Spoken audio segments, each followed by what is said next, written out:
So I'm Nicola Poser, and I'm just going to set the stage a little bit for this session and talk a little bit about where the idea came from and how it came together. So my background in publishing, probably like many of yours, is sort of varied and a winding path with some marketing experience in the textbook space, in STM book publishing, and also in some journal publishing at a nonprofit. And at each organization, it always seemed like marketing was defined a little bit differently. Every time I came into a new place, the emphasis was a little bit different, whether it was focusing on sales enablement, sales tools, sales support, lead generation, driving usage, or a host of other things. So then I came to RedLink. So I'm currently the managing director at RedLink, serving as a vendor to both the publishing and the library space, which gives me another perspective on how marketing is defined in our industry. So I put up our product suite just to show a little bit about how varied it is and the various functions that we intersect with. Our dashboard products that provide data visualization. Oh, slides aren't up. Yeah. There we go. All right, so this was my opening slide. And now we're talking about the product suite. So we have usage data and lead generation. So there we are talking mostly with sales and marketing folks. We also last year launched Remark, which is a collaboration tool to help drive community. And so as you can imagine, that intersects across various functions within the publishing organizations that we work with. So very broad definitions of what marketing might look like and who does it. And with this background, I had the opportunity to attend the SSP Fall Seminar a few months ago. And there I saw Todd Reitzel present a project on toll-free links for driving usage at an association publisher in particular. And I also participated in a marketing roundtable that was moderated by Lori Carlin from Delta Think. And at both the presentation and the roundtable, I was struck by people doing marketing whose formal job titles might not necessarily have the word marketing in them. And again, how broadly defined the various different types of things that people were doing. So the idea for this panel came out of that, and I contacted Todd, who I think was surprised to hear from me, and asked him if he would help me put this panel together. And particularly, it seemed to fit very well with the theme of this meeting and the idea of intersections and crossroads. So I'm really excited about the group that we were able to convince to join us today, and I think they've put together a really great group of presentations with very diverse perspectives. So I just want to briefly introduce them, and then, as I mentioned, we are really hoping that there will be some good Q&A and discussion at the end of the session. So just for some brief introductions, as I mentioned, I'm joined as co-moderator by Todd Reitzel, Director of Publications from the American Association of Immunologists. And our speakers are Stephanie Lovegrove, currently Marketing Manager at Silverchair, who also brings University Press experience to today's presentation. Anne-Marie Green, Senior Manager, Content and Communications at Wiley, who also has experience primarily in journals marketing before taking on her current role. And Elizabeth Solaro, Director of Brand Marketing from JAMA, who has also worked at a diverse set of publishers, including the University of Chicago Press. So with that, we want to thank you again for joining us today, and I will turn the podium over to Todd. And I'll see if I can help find your session.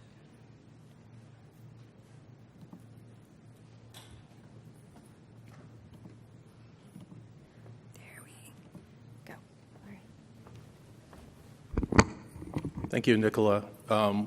So I'm Todd Reitzel, American Association of Immunologists. I have worked at a number of social science and biomedical association publishers. So with apologies to our great keynote speaker, Steve Mirsky, this morning, the silos are real. I think I deal with them frequently, and that's nothing wrong with that. I think we're much more aware of them in association management now, after a number of years of being aware and trying to cross over and bridge silos. I think the challenges are there daily when you have association management staff coming in to focus on their area, their day-to-day problems, to be able to lift up their heads and see their collaborators, the potential for collaborating with other stakeholders in marketing and other endeavors. So there are a lot of stakeholders in association management, all the conventional departments. Not every association has every department like this, but many do. And some of the departments, some of the stakeholders that are not departments can actually be association members. Editors-in-chief can be stakeholders. Governance committees like publications committees, committee chairs, association boards, association presidents, and just prominent members of associations can all be stakeholders. They can all have ideas about marketing, and so some of them may be good ideas. So associations have a lot of diverse things to market. They have membership to market, right? The membership count of an association is a good indicator of the membership of the association's impact. Of course, publications to market, events to market, the annual meeting and other special events, learning, education, courses and tools, and then maybe more recently, a lot of electronic venues such as maybe electronic communities some associations are getting into that add value to becoming members of that association. But I would suggest that all of the things that associations want to market or need to market kind of lead back to marketing their discipline. That's what the association's really about, is whatever discipline they represent. And they want to market overall their knowledge, what the knowledge that their discipline brings to society. So as far as the marketing expertise goes, it can sit in different places in associations. There could be a freestanding marketing department or an external marketer working with the association staff. I've worked for 6 associations and I've never experienced that. I know they exist, in certain associations, but in the 6 associations I've worked for, marketing's always been appended either formally or informally to another department, communications and marketing, membership and marketing. Currently, my association marketing is done informally in a variety of departments, including my publications department. So there's a challenge there, how to coordinate all that, how to take advantage of efficiencies, synergies, and so it's an opportunity to cross those silos, which we're all very well aware of, and leverage the different assets in order to market what's valuable about the association. So, there are a number of examples, but recently my colleagues in our meetings department gave me access to the folks who were accepted to present at our annual meeting so that I could market our journals to them. So there's always collaboration, inevitably, to achieve marketing within an association. And, so strategies, goals, tactics, those are all specifics that all the stakeholders really need to agree to. And with a lot of effort and patience and persistence, association staffs can work across their groups and achieve the marketing that the association needs. In particular, measurable goals are especially useful so that all stakeholders can evaluate the results objectively. So with that, I want to turn it over to our presenters, and who have some really, I think, interesting and useful ideas about marketing.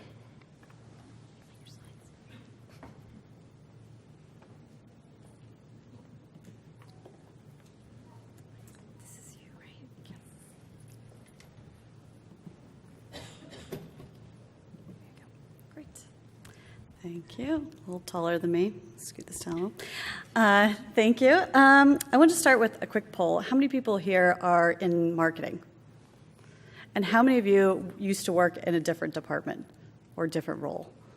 So a decent number. So as Nicola said, I'm the marketing manager at Silverchair, which is a platform company, if you don't know.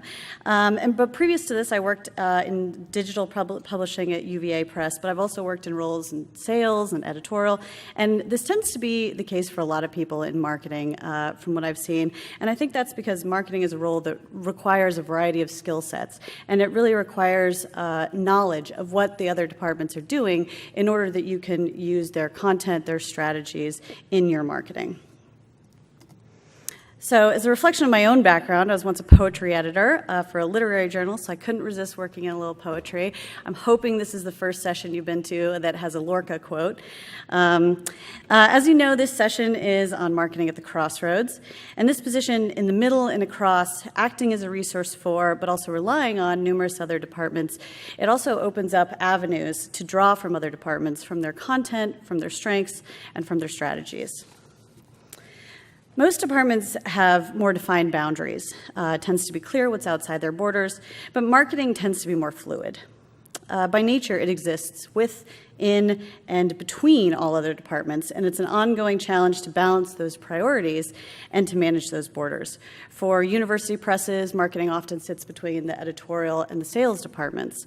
For tech in our industry, we often straddle the mission-driven and scholarly priorities of our publishers versus the more product development ones of the tech industry.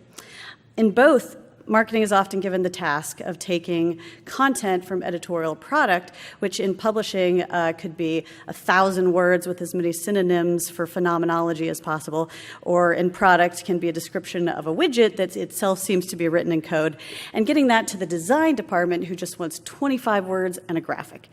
So in both cases, you really have to understand the content well enough to distill it. Likewise, managing the balance between sales, which can be more results-driven, and other forms of marketing like brand awareness and community engagement, which is something that's difficult to measure. I'm going to take you through, these 4 departments are ones I chose, to take you through a practice from each of these departments that marketing can leverage in our own practices. So first up is design. There's a lot of design practices that marketing can leverage. A/B testing is great. Trying out different formats of a message, whether it's an ad, a presentation, a product pitch, tracking the efficiency to see which flavor of that message is going to be the most efficient. Or personas, approaching your own content, whether it's your website or your marketing materials, with a goal in mind, like I am a publisher looking to find out who else Silverchair is working with, or I am an author who wants to get my book into a specific bookstore, and then approaching it with that goal and seeing where your content gaps are. But I'm going to go a little more into concise messaging. Like in the example I used before, my experience with designers is that word count is the enemy. But being forced to be concise, it really challenges you to be clear on what your main story is and what your value proposition is. So coming from a background in publishing, it was a challenge for me starting at Silverchair to explain what it is that we do. Sure, we build websites, but we also host that content. We do work with user experience and SEO. So really finding messaging that sums that all up into a concise message was a challenge. Here's some examples of recent campaigns with simple text that we've done, and these are also a good example of another thing from design, which is the hierarchy of your messaging. What is the main message? What are sort of some of the sub-levels that you want to get to? Really forces you to prioritize what it is you're trying to get across. These also illustrate the final strategy of design, which is that marketing always works better when it's pretty. So I love working with our design department. I give them a few words, and they just make it look awesome. So the next department is the sales department. They work with a lot of metrics-driven practices. I know at Silverchair we're very metrics-driven, and marketing can be very qualitative, whether it's things we hand out at conferences like this. Measuring the ROI on stuff like that is difficult. Word of mouth, print ads. But there are ever more metrics at our fingertips now to at least help inform and support our marketing strategy.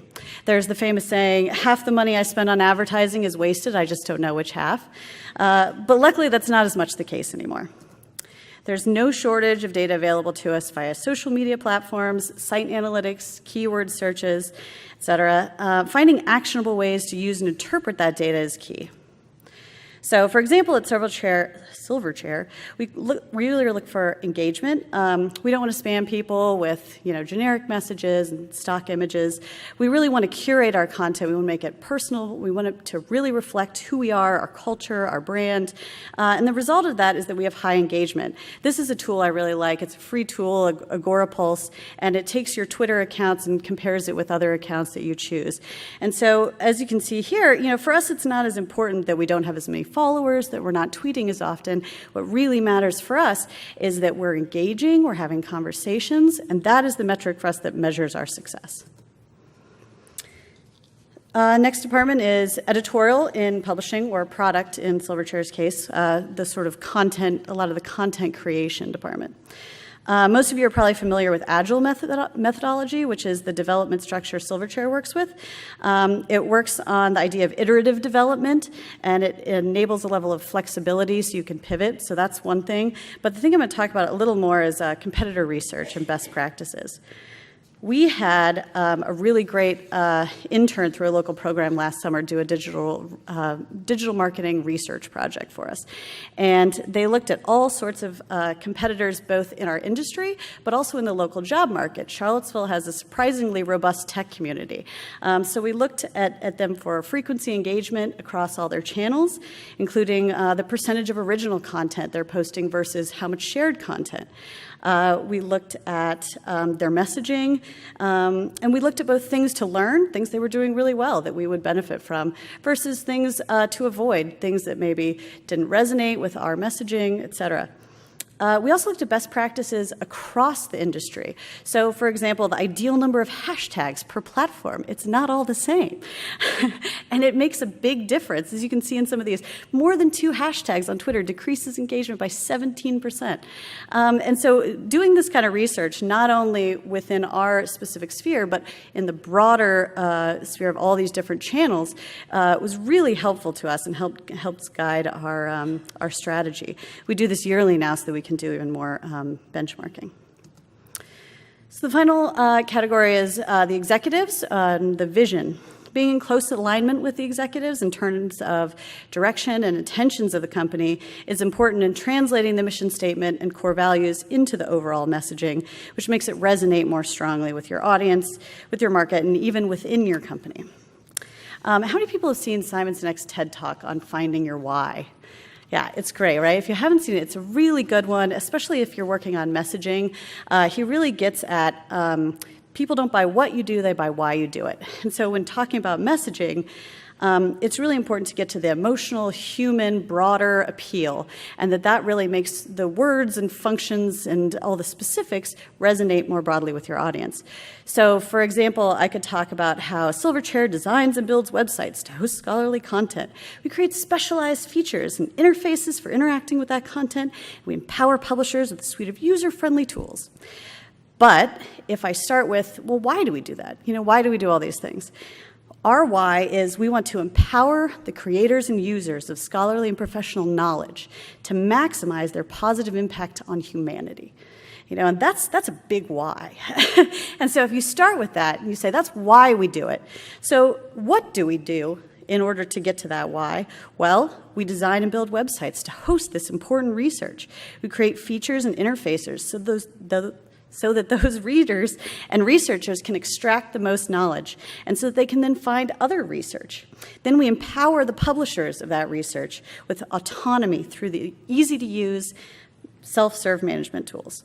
It really, adds a different flavor to the exact same message just by getting to your why. So coming back to this poem, I would say that marketing is not just a department, it's really an activity that works across departments, which makes our crossroads ones that serve as real opportunities for us, and in which we can keep walking and creating, as the poem says. I know my fellow panelists are going to get deeper into some of these ideas with case studies, so I will hand it over to them. Thanks.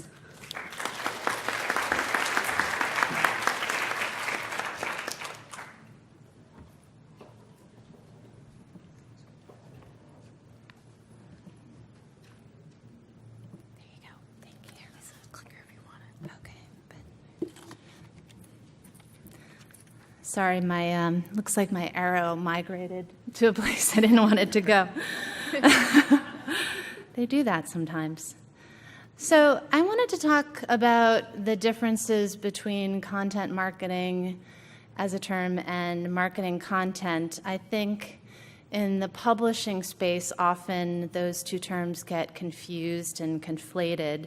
So I just wanted to touch on first, what's the difference? I have the definition of content marketing up here from the Content Marketing Institute.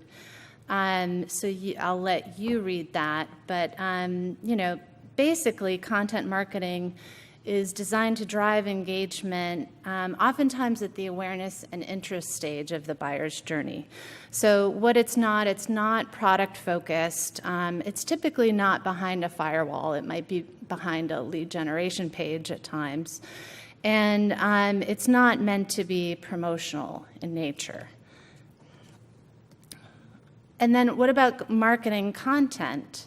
So I think that's where we think of more traditional product marketing. So it's often brand building in the scholarly publishing space, proprietary content. It's often executed to drive citations, submissions, sales, and/or usage. So why content marketing? I think in the inbound marketing world, the game has really changed. So I think we recognize now that we're not really just competing with our competitors in the online space. We're competing with everything. So it might be your family's cute baby photos, cat videos, or, the next trivia game. But this isn't a new concept. I think content marketing has been a buzzword now for about 6 or 7 years, but back in 1895, the John Deere Tractor Company started a free magazine they distributed to farmers to distribute to build their brand, essentially. So it was freely distributed. Another example from 1900 was the Michelin Guide. Now, are there any guesses as to why a tire company would create a guide in order to rate hotels and restaurants? Exactly.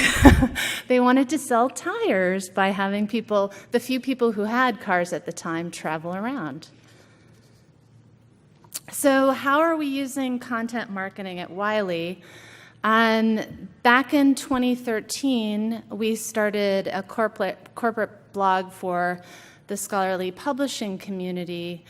And at that time, it was basically to avoid sending around newsletters to our different customer groups that oftentimes had the same information. So a blog just seemed like a very logical and smart replacement for that. And then back in 2016, we leveraged the success of the blog to really make it more of a content marketing platform, and also to expand it to some of Wiley's other key customer segments. So that included educators, faculty, and professionals. And obviously, those folks often overlap with the scholarly publishing community. So what are we offering? We're offering on the platform content that really informs, helps solves problems, and occasionally entertains. And it's really a group effort. So we have contributions to the platform from marketers at Wiley, from some of our editorial folks at Wiley, and we also have external contributors from the communities that we serve with this blog. So how does content marketing serve us then? We feel it serves us by serving our customers. So we're providing content to the visitors to the site that is going to help them in their academic or professional careers. And with that, we're driving engagement, we're establishing our thought leadership on these topics, and it's expanding our digital footprint. Beyond that, marketers can use this content to implement into their campaigns at various stages of their campaign planning. And they can also point to the content via their social channels. And in some cases, we can use the platform a little bit differently. So the example up here is a piece that was written by our former CEO last year. And it was really more of a positioning statement about Wiley's position on the Muslim immigration ban last year. So what are some of our wins? We've been surveying some visitors to the site, and not only are we gathering information about people's experience on the site, but we're also gathering insights into how they feel about Wiley as a brand. So this first point is about the likelihood of them to do business with Wiley. Another key metric for me is generating leads at the top of the sales and marketing funnel via registrants for email content alerts for this free content. Then we're also, as I mentioned before, expanding our digital footprint by driving traffic to the site and subsequently our e-commerce site. We're also profiling new contacts, so we're seeing where our contacts are engaging, what pieces of content they're engaging with, and getting insights from that. And as I mentioned before, we're continuing to drive traffic to Wiley.com. So what's the heavy lifting? I think starting a content marketing program from scratch is always a challenge, but I think one of the biggest challenges is really figuring out what type of content you're going to serve your audience. So at Wiley, we have a team that creates pretty sophisticated personas for each of our customer segments. And so each piece of content that we create is aimed at a specific persona. I know that a lot of different organizations don't necessarily have the in-house resources to do that, but having a really strong understanding of what types of content your audience will engage with is a good starting point. And then there's going to be a lot of experimentation that happens and trial and error as you create content. And then knowing, where each piece of content is along the customer journey is really important. So are you really creating this content at that early stage, or is the content a little more product focused, and knowing where to add that content into your campaign planning is important. And then also just defining your objectives from the outset. So I have my own objectives for the site as a whole, and a lot of that are aimed at driving the registrations for the alerts. But then we each have individual objectives for each piece of content. So with each piece of content, we're trying to drive an action or a conversion. That might be visiting a website, it might be, driving webinar registrations, or driving someone to follow you on social. So why do publishers have an edge? Well, publishers and information providers have access to great authors and thought leaders and influencers, and that's huge. That means that we have like a starting point for thought leadership and content. And often proprietary content can be repurposed into content marketing in some cases. Beyond that, the research community is pretty contained. It's a connected community. So I think it's In some cases, it's a little bit easier to get a handle on what types of topics to start with.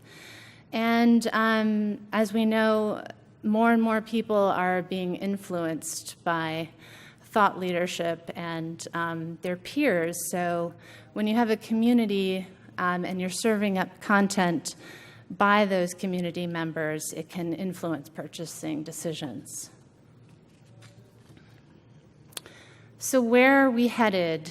We're actually going back full circle, back to marketing content, but we're sort of marketing our content marketing. At this point, we have to really make sure that we're not just churning out content for content's sake, but really looking at each piece of content, making sure that we're using it properly to its fullest, in whether it be in campaigns, in via social, or via other means.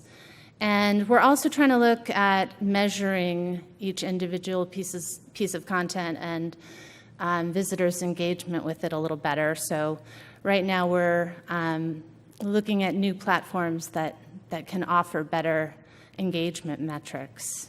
And we also, with that, we want better integration with our customer relationship management system.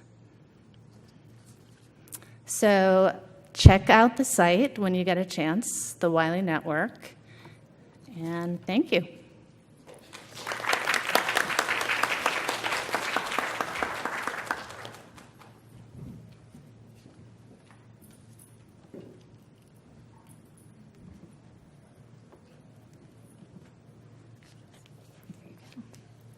Thanks.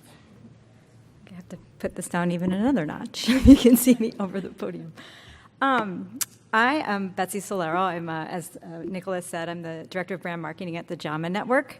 Just a little bit about who we are. First, we're right down the street. If you have had a chance to walk around, we're really, really close, right down the river in the old, oh, sorry, I can go down one.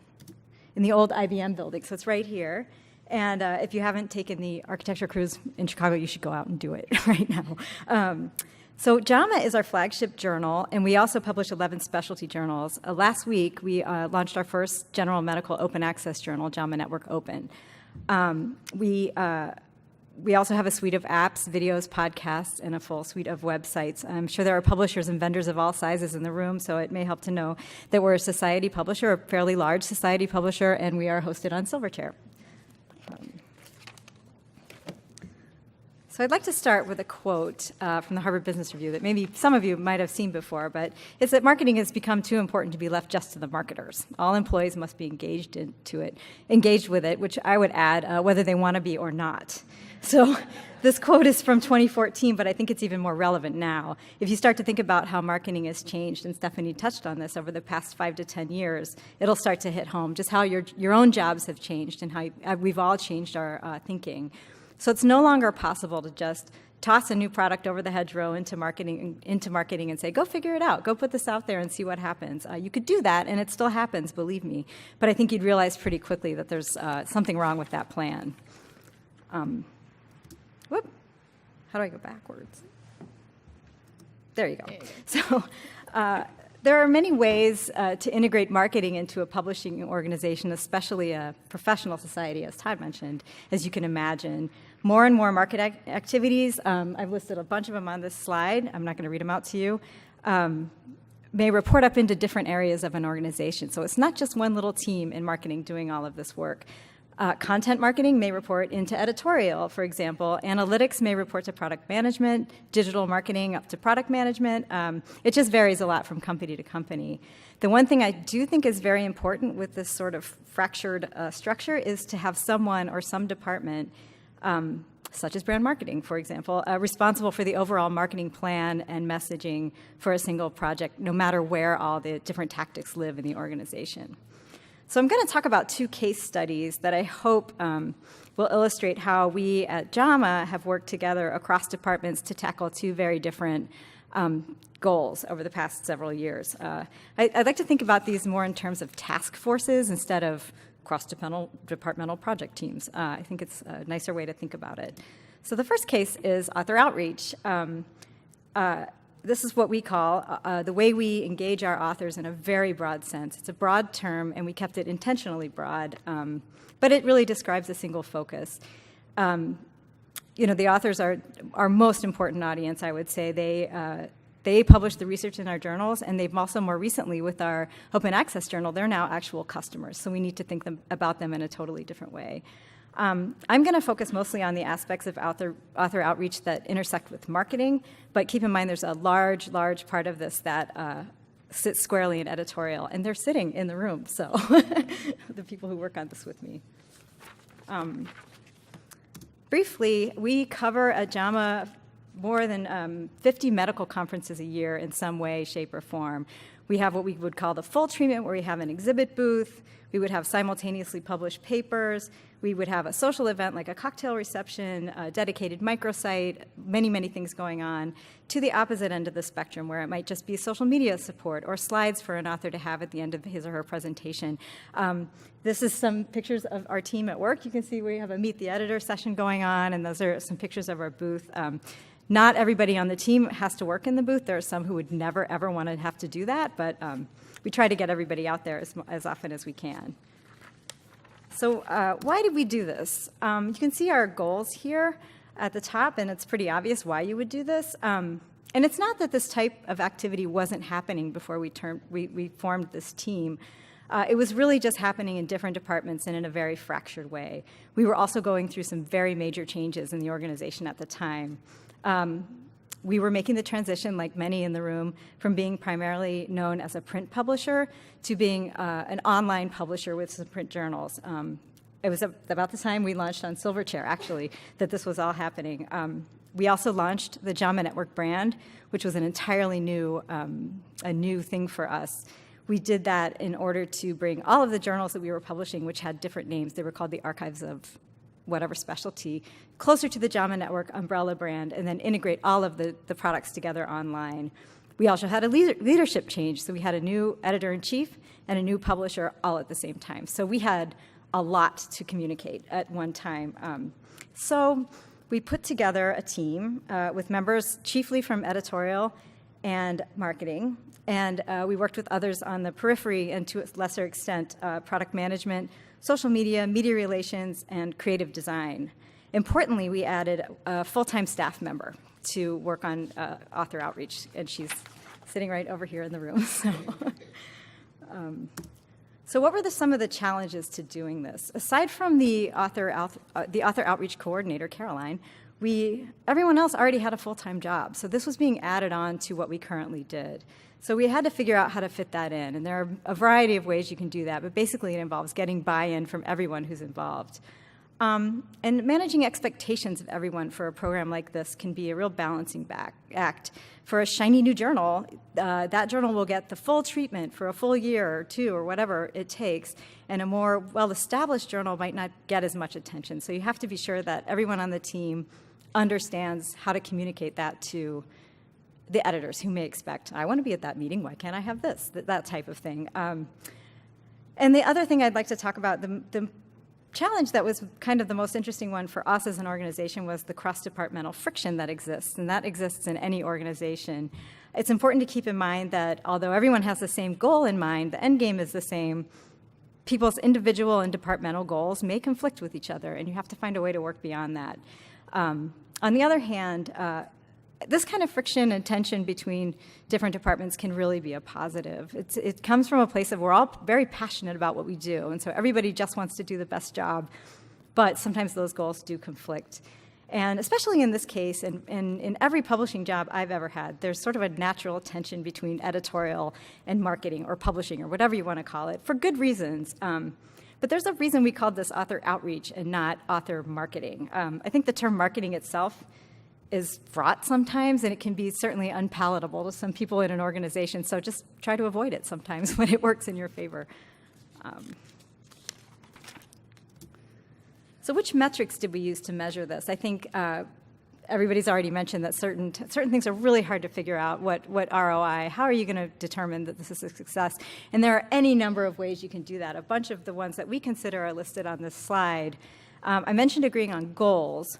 and it's interesting. I think if you asked any one member of the team, why is this successful? What works for you? You might still get a slightly different answer from every person. And everybody likes different metrics. I happen to like alt metrics. I think they're more fun than something else. So, but that's just me. The important thing, like I said, is just agree on what you're going to use. You'll need to do it. You'll need to agree to figure out how to plan your budget and how to communicate up and down about what you're doing. So what did we learn from this? I talked about some of this in the goals, but I'll emphasize again on a really practical level that having one person running meetings is really key, and having a shared workspace. We keep everything on a SharePoint site that we would, I don't know what I'd do without the SharePoint site where everything is, and it's very well maintained, so that's super important to a program like this. Also, we found that providing ample feedback, including photos like the ones I showed before, is vital. So much of this type of work is done outside the building and with people who aren't in the building every day, with the editors and editorial boards and authors, that it's important to communicate that back, because people who are doing all the work for this are sometimes not front and center. So, for example, if somebody wakes up at 4 a.m. to work on an alert or release a paper that's being simultaneously presented at a meeting, just try and take a picture of that person with the author and send it back. Just do things like that to make sure that everyone is understanding that it has meaning in the outside world. And I think we've had some good luck with that. We've developed a pretty good system of reporting and photographing things and sending it back. So with that, I'd like to move on to my second case study, which is a completely different type of thing. And I would say here in this case, it's more like a special force and less of a task force. So less of an operationalized, department that functions year over year. And I think if anybody was in the session this morning, Ann Michael's session where Paul G spoke about our app, was anybody there? I don't know. Okay, he mentioned this and talked about the process that was used. And I'm going to talk about the marketing side of that. So what we did is the development process. This was how marketing and product development worked together to bring an idea to the point at which we could make a decision, or senior management can make a decision on whether to actually build a product. So it's not building it. It's just creating a process that gets us to a point where we can say, yeah, we're going to build it. No, we're not going to build it. So that's what we did. Spoiler alert, in this case, we did build it. Here it is. It's called JN Listen, and you can all check it out. It's in the Apple App Store, and we're just now starting to, it's been in free trial phase, and we're just starting to implement the business model for this app. So basically, it's a podcast app, and it includes CME quizzes. So why did we do it? In this case, we had some very positive numbers in the podcast downloads. We had heard that they were popular, so the product development team and editorial, everyone was in on this research. We'd also heard anecdotally and through some contextual design research that younger physicians and residents really liked audio, and they were looking for a high-quality source of peer-reviewed content that they could learn from, but also listen to and be entertained by. It was also around the time when Serial was on NPR, and everyone was listening to it, so it was this huge boom in podcast listening.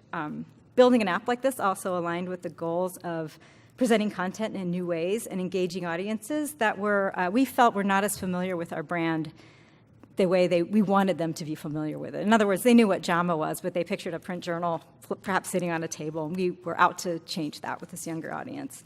So here, the collaboration was between product development, particularly a dev lab team of, 3 people, and market research, and some UX and creative design. So what was our approach? You heard a little bit about this if you were in that other session, but it was to create a really small cross-functional team, and we're very fortunate to have a product development team in the building. And I don't know, it's a great resource to have if you can at all do it. And then we have one person on my team who is sort of part-time devoted to market research. So not her full-time job, but she was devoted to this effort, working with this team. And then we involved others on the periphery when necessary, but as Paul mentioned this morning, it's very important to keep this team small. You do not want to waste time on something that potentially could not succeed or might fail, and you want to fail fast. So we had our product development director outlined a process that had various checkpoints along the way that we could stop and say, okay, what's the research telling us? What's the technology going to be able to do? What's feasible in terms of technology, and do we want to move forward? And we also identified a steering committee of senior management. So they would meet, and they were the ones who ultimately had the authority to say, not going to work, or yes, please move forward. So what was marketing's role in all of this? It's a lot of product development definitely are the chief operators in this situation, but marketing has an important role to play. And these are some of the ways, we were involved, our team, and they included, working with vendors on running workshops, coming up with the competitive landscape, which was particularly important, pulling together research from other sources. We have the larger AMA market research at our disposal, and they have a lot of information on physicians, so we're able to leverage that. And just generally, trying to be the voice of the customer, remembering who you're serving throughout the entire process. And this slide, this is a picture of one of the workshops that we did. This is a great way to engage people. We eventually used what we learned in these brainstorming workshops. That informs your marketing message when you're ready to go to market with an actual product. So all of this is feeding into your later marketing plans and messaging, and how you think about the product once it goes to development. So what did we learn from this? This was a new process at the time, and I think we actually had a lot to learn, and we did learn a lot. I think others in the room from the AMA might agree. We had launched previous apps without going through a process and without doing a lot of research beforehand, and they were, well built and fine, but perhaps there was one fatal flaw with the app that made it not succeed in the market, and we pulled it off and working on some of this. This is happening now. We're pulling some off and redoing, rethinking with this new process of research and information. So it's just harder to make a lot of changes after the thing is built. A few things we learned was stick to the process, stick to your goals throughout, even if things feel like they're veering off course, you're having scope creep, or somebody decides there's this great new feature you want to add, try and stick with what you're doing, because you're getting a lot of information from different areas. Also, believe in the research, believe what you're seeing, and trust that it's been, if you don't think it's been well done, that's one thing, but generally believe what you're seeing, because it might tell you that nobody really wants what you're proposing, there's a fatal flaw, or that somebody else is out there doing it and doing it better for whatever reason. They may have more resources, whatever. And also get buy-in and create excitement around the app during the process, but without wasting people's time. I mentioned this workshop with all the Post-its on the wall on that previous slide, but it's a great way to get people involved, and then when they see it actually come to fruition, they remember that, and they say, it's a part of that. That was actually my idea. I thought of that slogan. I thought of this. So it's a really nice way to do that without having people devote tons of time to something that ultimately doesn't get built. So I've been through those pretty quickly, but I just wanted to sum up with a few pretty simple things to keep in mind when you're collaborating with other departments across an organization.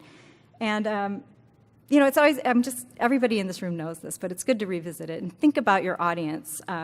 Think about your internal audience first. Use terminology that makes sense to everyone, that everyone understands. For example, when I work with the product development team, I have no idea what they're talking about half the time, I admit it. And I say, what does that mean? What are you doing? I don't understand what plexus is. I don't know.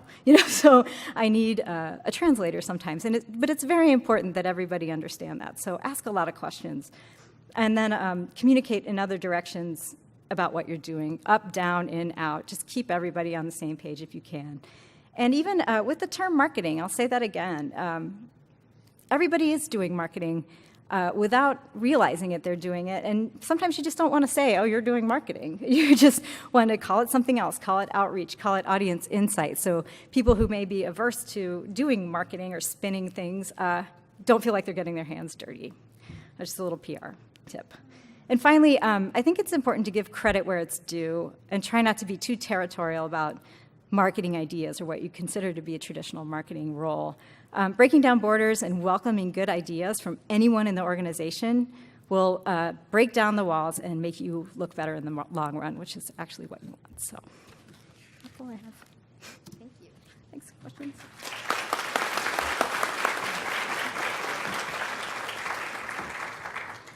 Great. Thank you to our speakers. And we have about 10 minutes for questions. Todd has a mic, so please raise your hand, and we'll give everyone a minute. We got one over there.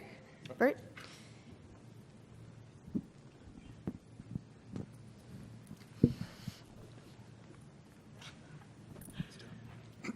So Bert Corelli with TrendMD.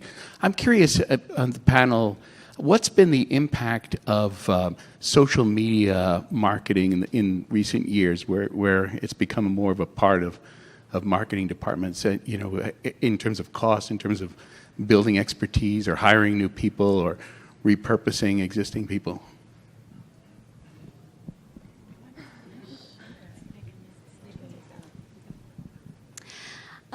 That's a good question. In some ways, it's presented a lot of opportunities because it's free and it's something that you can easily get messages out to a lot of people. At the same time, it can become a bit of a time suck. You can pour too much into it. So, for us, we really, like I was saying earlier, prioritize engagement and making things personal. So we really try and make sure it's very curated content so that when we do it, it's stuff we're actually reading and things we're actually talking about, and not just content for content's sake. I think that's a bit of a danger with social media. There was another part of your question. The cost of it, yeah.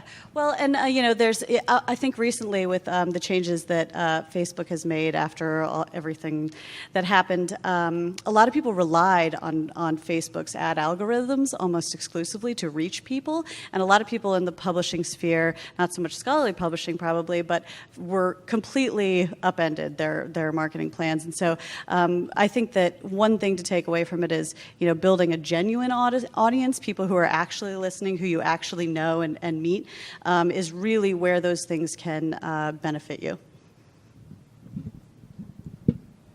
Hello? I would just add that I think it's hard sometimes to justify devoting resources to social media because sometimes it's more difficult to tie social media activity back to sales. So I think that can be a tough thing within an organization to get enough resources devoted to social, but it's not an area that you can ignore, so it's kind of a difficult spot to be in because you have to have enough activity and somehow justify the resource. Hello.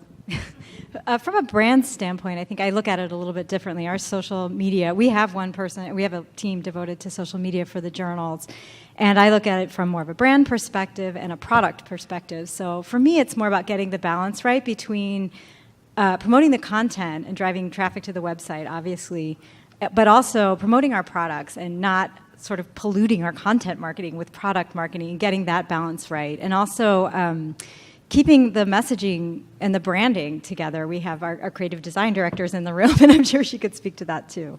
So that's.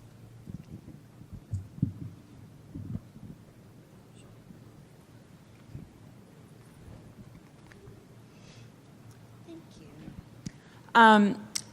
A couple of you talked about the challenge of certain marketing activities being a little bit more difficult to measure the success of, and talked about ROIs, and a lot of those metrics are getting better, but those challenges still exist. I was wondering if you had any advice on managing up, especially at budget time, to justify costs of things that you want to do that maybe aren't so easy to show the value of.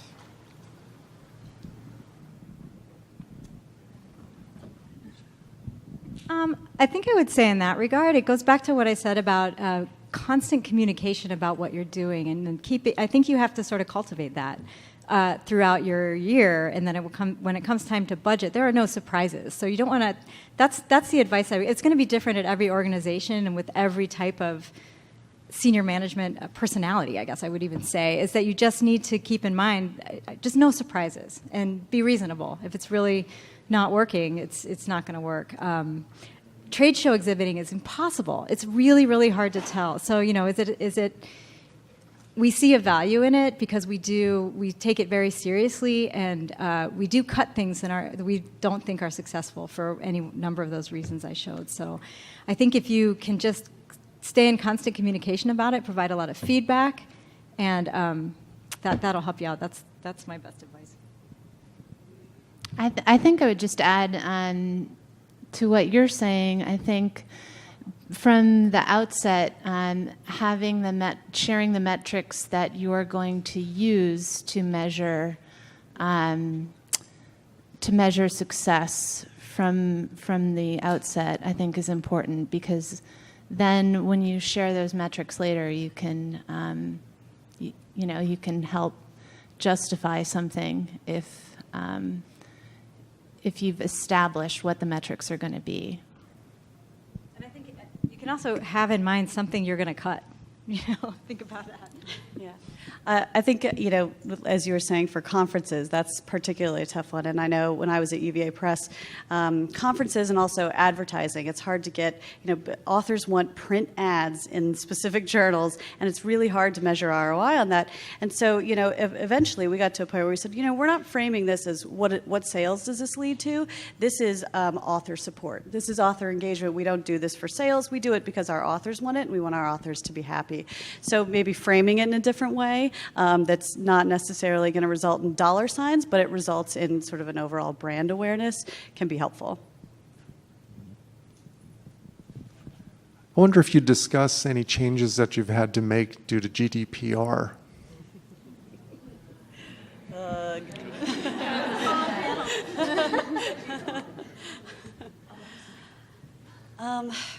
Grown, we, at Silverchair, we've done a lot because we not only have to do things for our own marketing and our own sites, but we also do it for all of our publishers' sites and all the things that they need.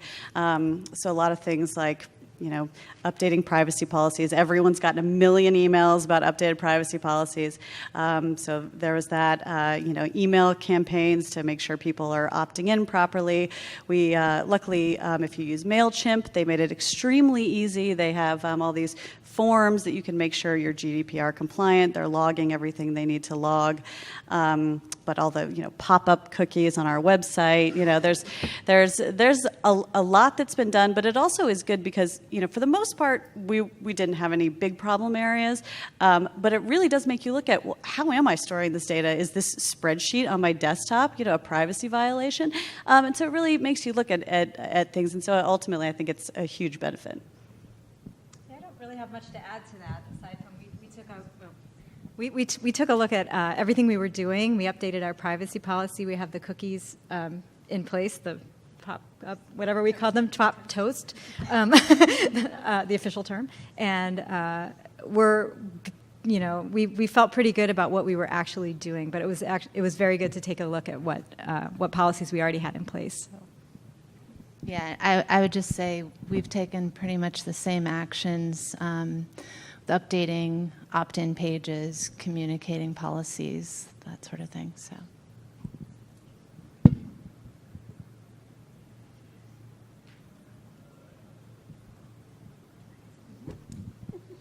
So I have a question, and I have a question actually, I think it's mostly for Stephanie, but I'd love to hear your other thoughts as well.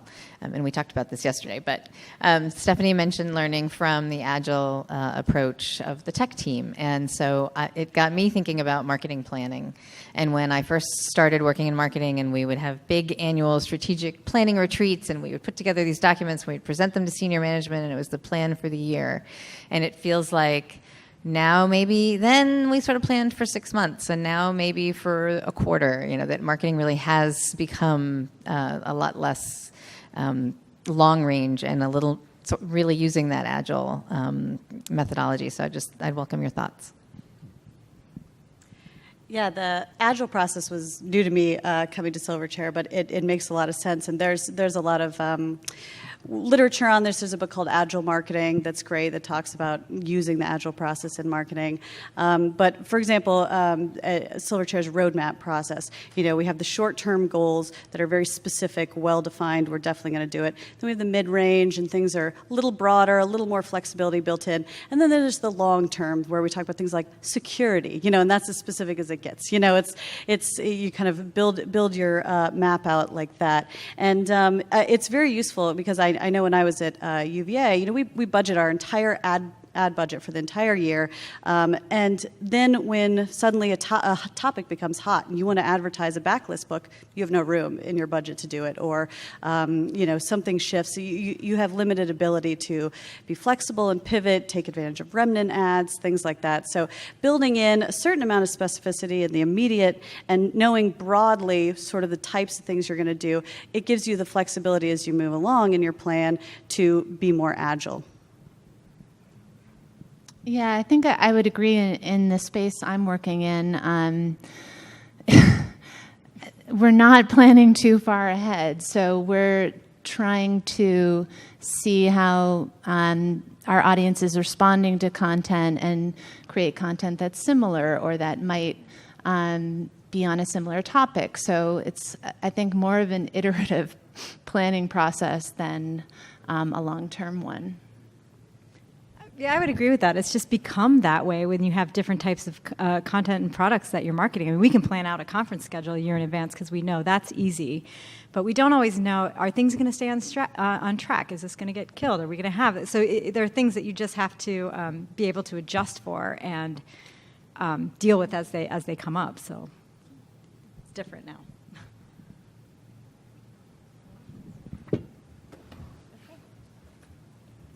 Well, that's great. Thank you very much. We're at the top of the hour, so thanks again for coming.